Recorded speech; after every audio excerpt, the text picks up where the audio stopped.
गांव का प्रेतात्मा गर्मियों की रात थी। गांव पेड़ों के बीच घिरा हुआ था और चारों ओर एक अजीब सी खामोशी पसरी हुई थी। गांव के बाहर एक पुराना टूटता फूटता घर खड़दुद्धा था, जिसे लोग भूतिया हवेली कहते थे। हर कोई उस घर से दूर रहने की सलाह देता था। गांव के हीरालाल के बेटे अर्जुन को हमेशा से इस तरह की कहानियों में रुचि थी। वह अपने दोस्तों के साथ अक्सर रात के समय डरावने किस्से सुनाता था। एक दिन उसने ठान लिया कि वह उस हवेली में रात बिताएगा। अर्जुन के दोस्तों ने उसे ऐसा करने से मना किया, लेकिन अर्जुन अपनी जिद पर अड़ा रहा। आखिरकार उसने चांदनी रात में हवेली का दरवाजा खटखटाया। जैसे ही दरवाजा खुला, अंदर से ठंडी हवा का झोंका आया। अर्जुन ने अपनी टॉर्च जलाकर अंदर कदम रखा। चारों ओर जाले लटके हुए थे और फर्श पर धूल की मोटी परत जमा थी। हवेली में घुसते ही अर्जुन को एक अजीब सा एहसास हुआ, मानो कोई उसे देख रहा हो। उसने सोचा, शायद यह मेरा वहम है। लेकिन जैसे जैसे वह अंदर बढ़ता गया, उसे अलग अलग आवाजें सुनाई देने लगीं, कभी किसी के रोने की तो कभी हंसने की। अर्जुन ने साहस जुटाकर एक कमरे में कदम रखा। कमरे में एक पुरानी अलमारी और एक टूटी फूटी कुर्सी थी। अचानक अलमारी अपने आप खुल गई और अर्जुन को उसमें एक पुरानी डायरी मिली। डायरी पर धूल जमी थी, लेकिन अर्जुन ने उसे साफ किया और पढ़ना शुरू किया। उसमें लिखा था, यह हवेली मेरी है। मेरा नाम रघुनाथ है।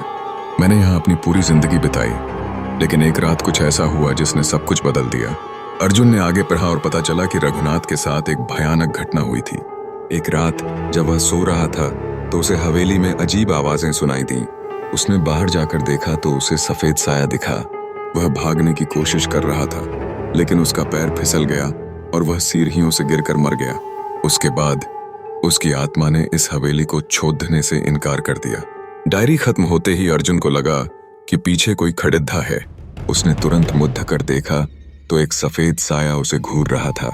वह साया धीरे धीरे अर्जुन की तरफ बढ़ाए। अर्जुन का शरीर कांपने लगा। उसने अपनी टॉर्च गिरा दी और भागने की कोशिश की, लेकिन दरवाजा अपने आप बंद हो गया। अर्जुन ने डर के मारे जोर जोर से चिल्लाना शुरू कर दिया। तभी वह साया बोलने लगा, तुम यहाँ क्यों आए हो?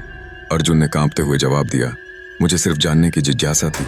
साया मुस्कुराया और बोला, यह जिज्ञासा तुम्हें बहुत महंगी पड़ी डीडेगी। अर्जुन ने प्रार्थना करते हुए कहा, मुझे माफ कर दो, मैं यहाँ दोबारा कभी नहीं आऊंगा।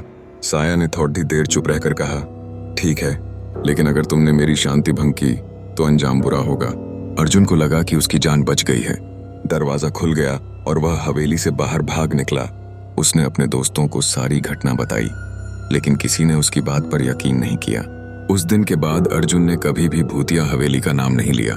लेकिन गांव में अब भी लोग कहते हैं कि रात के समय उस हवेली से अजीब अजीब आवाजें आती हैं और जो कोई भी वहां जाता है वह फिर कभी पहले जैसा नहीं रहता। क्या आप भी उस हवेली में जाने की हिम्मत करेंगे? दोस्तों, वीडियो अगर अच्छा लगा है तो प्लीज़ लाइक करें, कमेंट्स करें एंड शेयर करें और चैनल को सब्सक्राइब करना ना भूलें। Thank you for watching.